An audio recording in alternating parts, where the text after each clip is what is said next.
10 महत्वपूर्ण प्रश्न या जानकारियां जिन्हें आप इस व्हाइट बोर्ड पर देख रहे हैं। एक एक जानकारी या प्रश्न का हम अवलोकन सबसे पहले कर लेते हैं, इसके पश्चात और भी मुद्दों पर हम चर्चा करेंगे। सबसे पहला प्रश्न या जानकारी है कि पुष्प की अभिलाषा कविता के रचयिता हैं, और इसके लिए उत्तर भी आप यहां पर देख रहे हैं, माखनलाल चतुर्वेदी। हिंदी भाषा ज्ञान के अंतर्गत या हिंदी साहित्य के अंतर्गत अक्सर ही रचनाकारों के बारे में पूछा जाता है। कोई रचना दी हुई होती है और उसके रचनाकार के बारे में पूछा जाता है। यदि हम बात करें पुष्प की अभिलाषा कविता की, तो इसके रचनाकार है माखनलाल चतुर्वेदी। प्रतियोगिता परीक्षाओं में वैकल्पिक प्रश्नों के रूप में प्रश्न आते हैं, जैसा कि उदाहरण स्वरूप आप यहाँ पर प्रश्न भी देख रहे हैं। ठीक है, प्रश्न जैसा यहाँ पर दिया गया है उसी तरह का प्रश्न है, किंतु ये जो उत्तर दिया गया है इसको विकल्प के रूप में दिया गया है। ठीक है, माखनलाल चतुर्वेदी का नाम एक विकल्प में दिया हुआ है। तो इस तरह के प्रश्न बनाकर पूछे जाते हैं। आइए प्रश्न क्रमांक 2 को हम देखते हैं। तो प्रश्न 2 है कि माखनलाल चतुर्वेदी का संबंध किस प्रांत से है, और यहाँ पर उत्तर भी आप देख रहे हैं, मध्य प्रदेश। तो माखनलाल चतुर्वेदी की बात चल रही है, यहाँ पर पुष्प की अभिलाषा कविता की बात चल रही है। हम जब इसी का अध्ययन करेंगे तो इससे संबंधित कौन कौन सी जानकारियां, कौन कौन से प्रश्न हो सकते हैं, इसके बारे में हम जान रहे हैं। तो कभी भी जो रचनाकार है, कवि है, उनके जन्म स्थान या उनके कर्म स्थली के बारे में अवश्य ही पूछा जाता है। तो माखनलाल चतुर्वेदी जी की हम बात करें तो इनका जन्म मध्य प्रदेश प्रांत में हुआ था, और मध्य प्रदेश के होशंगाबाद जिले के बाबई नामक स्थान पर इनका जन्म हुआ था। ठीक है, तो इससे संबंधित प्रश्न बनाकर पूछे जाते हैं। वैकल्पिक प्रश्नों की हम बात करें तो इस प्रश्न के लिए 4 विकल्प इस प्रकार के हो सकते हैं, जिसमें कि एक विकल्प में मध्य प्रदेश का नाम भी होगा। तो ऐसा नहीं कि माखनलाल चतुर्वेदी जी के ही बारे में पूछा जाए, किसी अन्य रचनाकार के बारे में पूछा जा सकता है। तो वैकल्पिक प्रश्न बनाए इस तरह से जाएंगे। ठीक है, अगला जो प्रश्न है, प्रश्न क्रमांक 3, माखनलाल चतुर्वेदी ने किन पत्रिकाओं का संपादन किया? ठीक है, तो यहां पर उत्तर है प्रभा, कर्मवीर। जब हम पुष्प की अभिलाषा कविता का अध्ययन करते हैं या इस पाठ में दी गई जानकारी का अध्ययन करते हैं, तो कवि परिचय में या रचनाकार परिचय में ये जानकारी दी हुई है। ठीक है, तो माखनलाल चतुर्वेदी जी ने प्रभा और कर्मवीर नामक पत्रिकाओं का अपने जीवन काल में संपादन किया था।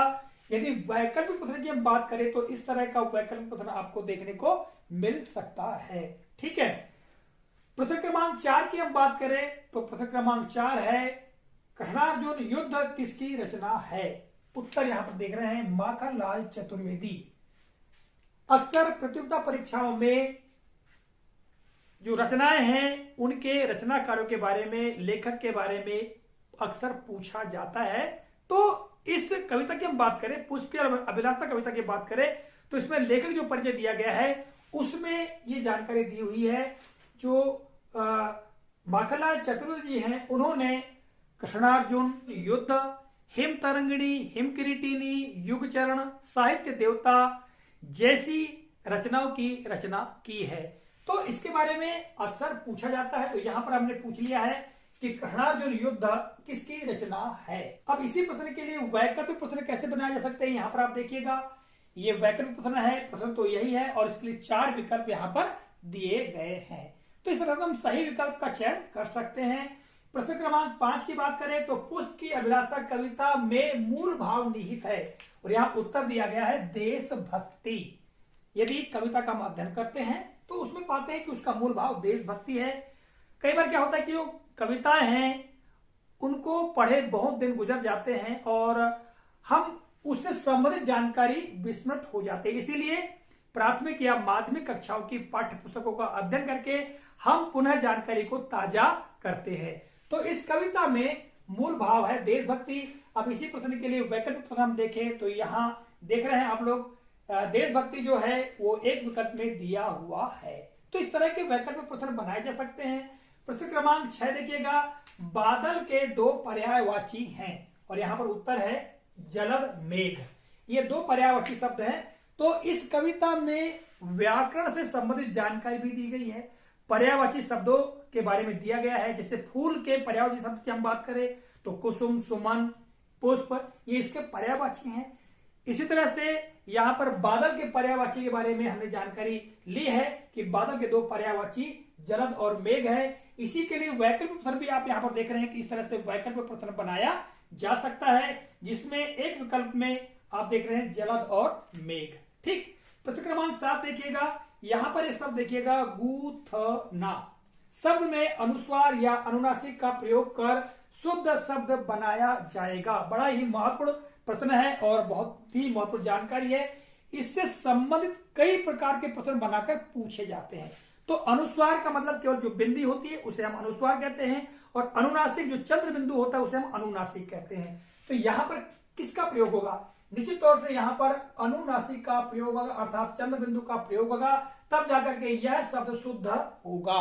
ठीक है, और वैकल्पिक प्रश्न आप देखेंगे यहां पर, तो इस तरह का वैकल्पिक प्रश्न बनाया जा सकता है, आप देख रहे हैं यहां पर। ठीक है, बात करें प्रश्न क्रमांक 8 की, तो प्रश्न क्रमांक 8 में आप देख रहे हैं सम्राट शब्द में र का प्रयोग किया गया है। अब किस रूप में किया गया है? तो यहां पर उत्तर होगा रकार के रूप में, रकार। अब इसके लिए वैकल्पिक प्रश्न पहले यहां पर देखिएगा, वैकल्पिक प्रश्न प्रकार बनाया गया है। ठीक है, सम्राट शब्द में र का रूप है, तो कौन 4 विकल्प यहां पर दिए गए हैं। तो यहां पर आप देखेंगे सम्राट शब्द में, तो सम्राट शब्द में यहां पर म में ये रकार का प्रयोग किया गया है।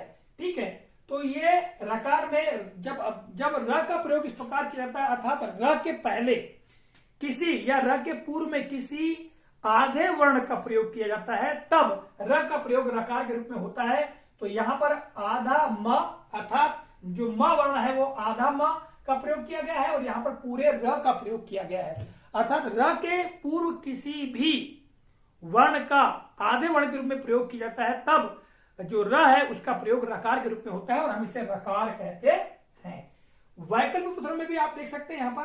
ठीक है, जैसा कि हमने बताया। 9वां प्रश्न देखिएगा, चाह शब्द क्रिया है या संज्ञा? ठीक है, तो उत्तर होगा संज्ञा शब्द। अब चाह की हम बात करें तो चाह का अर्थ होता है इच्छा या अभिलाषा, और अभिलाषा की हम बात करें तो यह संज्ञा शब्द है, अर्थात चाह भी क्या होगा? संज्ञा शब्द होगा। और इस प्रश्न के लिए वैकल्पिक प्रश्न भी आप यहां पर देखिएगा, इस तरह का वैकल्पिक प्रश्न बनाकर पूछा जाता है। ठीक है, अब हम बात करें चाह शब्द, तो चाह शब्द से हम क्रिया शब्द बना सकते हैं, या कई क्रिया शब्दों से हम संज्ञा शब्द भी बनाते हैं। तो चाह से अगर यदि हम क्रिया शब्द बनाना चाहे तो चाह से होगा चाहना। ठीक है, और चाहना से और भी कई क्रिया रूप बनते हैं, अर्थात विकारी शब्दों का प्रयोग, विकारी शब्दों का निर्माण होता है। चाहना से चाहता, चाहती, चाहते, चाहेगा, चाहेगी, चाहेंगे, ये बहुत सारे रूप बनते हैं, क्रिया रूप। ठीक है, तो यहां पर आप देखेंगे चाह शब्द जो है वो संज्ञा शब्द है। अंतिम प्रश्न देखिएगा, और बहुत ही महत्व है, अनेक शब्द किस वचन में है? उत्तर होगा बहुवचन। इस संबंध में कई बार कई तरह के प्रश्न पूछे गए हैं। मैंने कई बार देखा है कि अनेक के लिए अनेकों शब्द का प्रयोग किया गया, पूछा गया है कि ये शुद्ध है या अशुद्ध है। तो निश्चित तौर से गलत है, क्योंकि अनेक जो शब्द है वो बहुवचन रूप में ही अक्सर होता है, और इसको हमेशा अनेक के रूप में ही प्रयोग किया जाता है। अनेकों के रूप में इसका प्रयोग बिल्कुल नहीं होता। और इसके लिए वैकल्पिक प्रश्न भी यहां पर देखिएगा, इस तरह का वैकल्पिक प्रश्न हमने यहां पर बनाया है। ठीक है, आप देख रहे हैं। तो ये जो जानकारी है हमने कक्षा 5वीं की भाषा भारती के पाठ 1 पुष्प की अभिलाषा, जैसा कि आप देख रहे हैं ये पाठ्य पुस्तक, इस पाठ्य पुस्तक से ये जो 10 प्रश्न है हमने बनाए हैं, जो कि कक्षा 5 के विद्यार्थियों के लिए, साथ ही साथ कॉम्पिटिटिव एग्जाम की तैयारी करने वाले उन विद्यार्थियों के लिए भी हमने ये बनाया है जो प्राथमिक और माध्यमिक कक्षाओं की पाठ्य पुस्तकों का अध्ययन करते हैं। ठीक है, आपको ज्ञात होगा कि कॉम्पिटिटिव एग्जाम की तैयारी के लिए प्राथमिक और माध्यमिक कक्षाओं की पाठ्य पुस्तकें बड़ी महत्वपूर्ण होती है, क्योंकि जो जानकारी जब हम प्राथमिक या माध्यमिक कक्षा में पढ़ते हैं तब इसके बारे में हमको जानकारी तो होती है, किंतु जब काफी दिवस बीत जाते हैं, समय बीत जाता है, तो ये सारी चीजें हमसे विस्मृत हो जाती हैं। तो इनको तरोताजा करने के लिए या किसी भी प्रतियोगिता परीक्षा की तैयारी करने के लिए इनकी जानकारी होना आवश्यक है। तो इसी तरह की जानकारियां आगे के वीडियोस में भी हम लेकर आएंगे।